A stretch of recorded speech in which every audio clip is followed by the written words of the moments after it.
Bakit sa akin sir, hindi ako makatanggap ng tawag, nakailang ulit na ako. Pag mag-add siguro si kabayan ng beneficiary.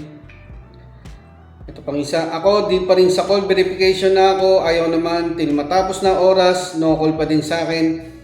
Kaya delete ko na lang, balik na lang gamit ko, wala pang bayad. May freestyle pa sa dulo.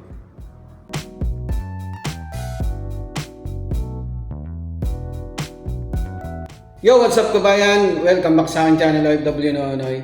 Bale, sunod ko pong i-share na video is kung paano i-fix yung pag wala po kayong nare-receive na tawag galing STC Bank, pag mag-add na po ng beneficiary at saka magre-register po ng device.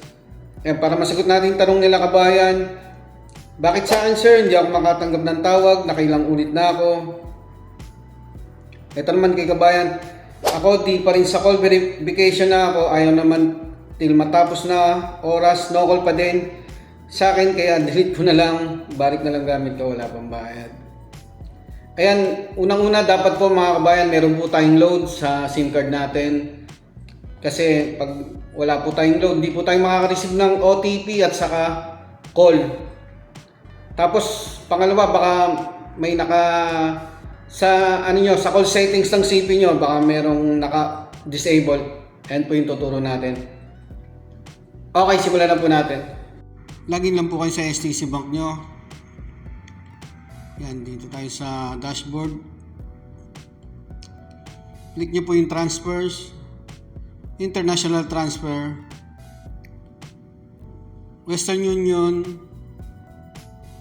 Tapos click na natin itong add new beneficiary. Lagay nyo na po yung pangalan, country, type nyo lang dyan PH. Tapos delivery option, sa sample lang po ito Western Union. Tapos preferred currency, Philippine Peso. Okay na po yan, click nyo na yung continue. Reviewin nyo po mabuti kung tama yung mga details. Ito kahit nakanon lang yan, okay lang yan mga kabayan, tatanggapin po yan. Click nyo na yung continue. Magsisend ng OTP ang STC Bank. Ayan, dyan na po yung may tatawag pag click nyo yung check my beneficiary list. Pag mapapansin nyo po, ayan, sinadya ko naman na i-off yung mga para makita nyo mamaya. At wala pong nare-receive na tawag. Ganito po gagawin nyo. Pagka hanggang ilang minuto na wala pa rin tumatawag, makikita nyo po dyan, walang lalabas na activation ulit. Gawin nyo, balik tayo sa homepage. Punta tayo sa call settings ng mobile natin. Ayan. Tapos dito sa tatlong guhit na to. Tapos settings. Ito muna, caller ID and spam. Ayan, i-disable nyo yan, filter spam calls. Tapos dito naman sa block number. Ito, i-disable nyo rin yan, unknown. Tapos i-check nyo dito sa block kung baka mamaya na-block nyo na yung STC number. Yan, block nyo lang yan. Ayan yung STC hotline nila. Tapos, gawin nyo, i-close nyo yan. Pati STC Bank. Tapos, restart nyo po muna yung CP nyo. And once na restart nyo na, balik tayo sa STC Bank. Transfers po ulit. International transfer, Western Union. Ito, i-delete muna natin yung naunang nilagay natin. Ganito naman pag delete mga kabayan yan. Tapos click nyo na yung delete beneficiary. Ayan. Add na tayo ulit ng panibago. Ganun ulit yung kung paano kayo nag-add ng beneficiary sa una. Delivery option, Western Union. Siya nga pala, wala na po pala yung Cebuana dito ngayon. Check yung details, tas continue.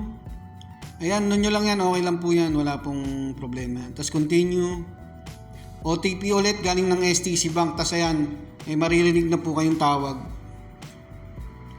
Click yung check my beneficiary list. Hello, Moto. Pakinggan nyo lang kung ano yung ipe-press para sa activation. STC Bank. To confirm activating your international beneficiary, press 7 or press 0 to cancel.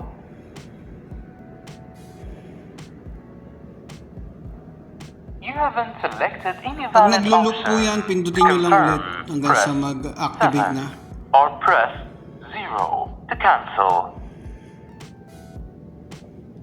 The beneficiary has been activated successfully. Thank you and have a great day.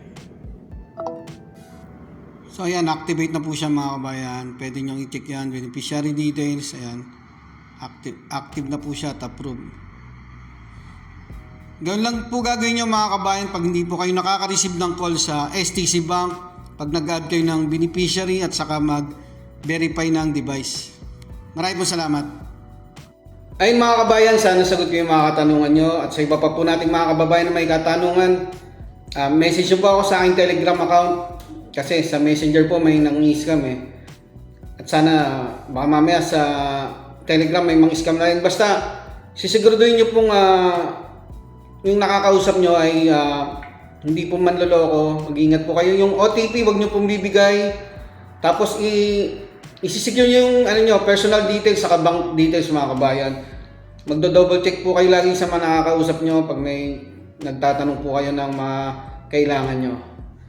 Ayun lang po, mag-iingat. Maraming salamat.